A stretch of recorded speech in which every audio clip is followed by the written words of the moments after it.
Marvel and DC have dominated the superhero space for long, and don't get me wrong, they are still relevant. But you can't help to think that Marvel and DC isn't hitting it big in the superhero genre like before. Superhero stories are everywhere now, and honestly, a lot of people are starting to feel burned out by them. But every now and then, a few shows come along that actually feel different. Over the past few years, there have been a few that really stood out, not because they reinvented the genre, but because they took what we already know and made it feel fresh again. Each one brings its own twist on what it means to be a hero, and they prove that even with all the superhero fatigue, the genre still has life in it. And in this video, I'll be talking about 3 of my favorite picks. Without further ado, let's get right into the video. The first series we will be looking at is Dispatch. Unlike the other 2 I will be talking about later in this video, Dispatch isn't a show, it's a video game. We've seen plenty of superhero games with cinematic cutscenes that feel like you're watching a high-quality film. Games like Insomniac's Spider-Man, Marvel's Avengers, and the Arkham series set that standard. But those games already had hype behind them because fans knew the world and characters before ever touching the controller. Dispatch didn't have that advantage. It's completely new. And while most superhero games focus on action, open-world exploration, and fast-paced combat, Dispatch goes in a different direction. It's a choice-driven narrative adventure with strategic gameplay. The story is set in modern-day Los Angeles and follows Robert Robertson, also known as Mecha Man. After his mech suit is destroyed, he takes a job as a dispatcher managing a team of reformed ex-supervillains. The core gameplay revolves around decision-making. Players review emergency calls, match the right heroes to the situation based on stats like combat, vigor, mobility, charisma, and intellect, and manage cooldowns and team morale. Dialogue trees and branching narratives shape the outcome, and a hacking minigame adds pressure during key moments. So why did Dispatch become so popular? Part of the answer comes from the studio behind it. Dispatch was developed and published by Ad Hoc Studio, a team formed by developers who previously worked at Telltale Games. Fans of The Walking Dead, The Wolf Among Us, and other Telltale titles have been waiting a long time for this style of interactive storytelling to return. Knowing that the people responsible for those games were involved here gave Dispatch an immediate boost. The story and characters push the game even further. Even though superhero media is overflowing with new characters inspired by iconic ones, Dispatch still manages to feel fresh. The similarities worked in its favor too. Early on, people compared Phenomenal Man to Omni-Man from Invincible, and speculation about his role kept fans engaged. Some expected him to become the main villain. That wasn't the case, but the possibility created early interest. The romance options between Blonde Blazer and Invisigal also sparked debates, which helped keep the community active and invested. The casting choices added another layer of appeal. Mixing actors like Aaron Paul and Jeffrey Wright with established voice performers such as Laura Bailey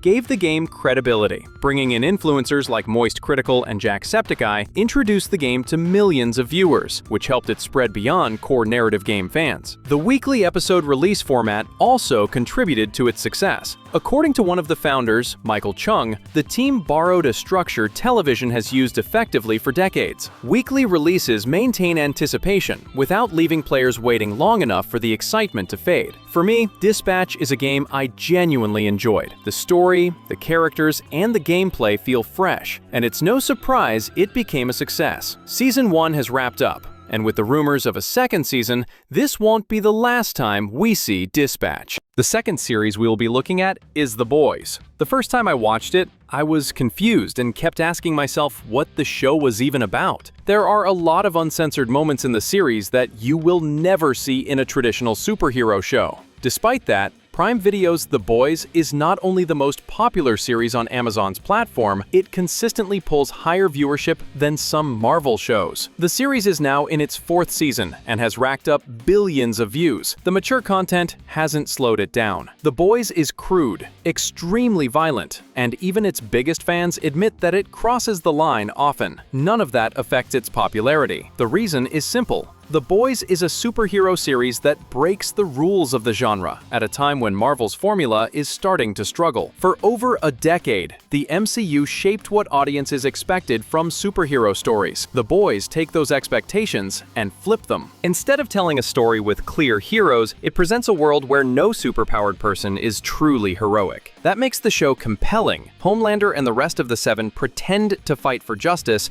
while being openly ruthless. Opposing them is Billy Butcher, an anti-hero driven entirely by revenge. Even Huey Campbell, who starts off as the moral center, ends up compromising his principles. Traditional superhero stories rely on a clean separation between good and evil. The boys throw that idea away and argue that the ruthless, not the righteous, are the ones who survive. The Boys is a satire, but what makes it work is how smart and subtle the satire is. It doesn't just parody superheroes. It takes aim at politics, celebrity culture, organized religion, and the way big studios build cinematic universes around merchandising. There are plenty of superhero parodies today, but The Boys handles it with sharper writing and stronger execution, while still delivering chaotic action and dark humor. The cast is a major part of the show's success. When The Boys premiered, it didn't have big-name stars. The most recognizable face was Karl Urban, who brought the perfect mix of aggression and humanity to Billy Butcher. The supporting cast delivered standout performances that boosted their careers. Jack Quaid made Huey one of the most grounded characters even without superpowers. Anthony Starr turned Homelander into one of the most iconic characters on television, and unintentionally created a wave of internet memes. Without this cast, the show wouldn't have reached the same level of success. They keep viewers invested even when there are long gaps between seasons. Most superhero shows focus on hope and doing the right thing. If you're tired of that and want something different, The Boys is exactly that. They say you should never meet your heroes, and this series shows you why. Invincible. Invincible is the best of the three for me, and is definitely one of the best animated superhero series of all time. So if you're interested in animated superhero shows and you haven't seen Invincible, then you are definitely missing out. The series follows 17-year-old Mark Grayson, a seemingly typical teenager whose father, Nolan Grayson, is the most powerful superhero on Earth, known as Omni-Man. Shortly after his 17th birthday, Mark begins to develop superpowers of his own and starts training under his father's guidance. However, as Mark learns to wield his abilities, he uncovers the harsh realities of being a superhero and discovers that his father's legacy may not be as heroic as it seems. Invincible's success started with something simple but rare in superhero storytelling. Robert Kirkman had full ownership and creative control. Because Image Comics allowed him to build his universe from the ground up, he could shape the story without restrictions. That freedom let him use violence realistically, kill characters permanently, and make decisions that Marvel and DC would never approve. It created a comic that felt unpredictable at a time when most superhero stories were following the same formula. Even after 144 issues, Invincible still wasn't mainstream. That changed when Prime Video adapted it with Robert Kirkman supervising every step. Because he owned the rights, he protected the tone and made sure the show stayed true to the comic while improving the structure where needed. Dialogue and scenes came straight from the panels, but the pacing was refined for television. Moving Omni-Man's betrayal to the end of the first episode created immediate shock, strong word of mouth, and the same effect the comic had years earlier. It helped turn the show into one of Prime Video's most watched series in 2021, despite having much less marketing and budget compared to other titles.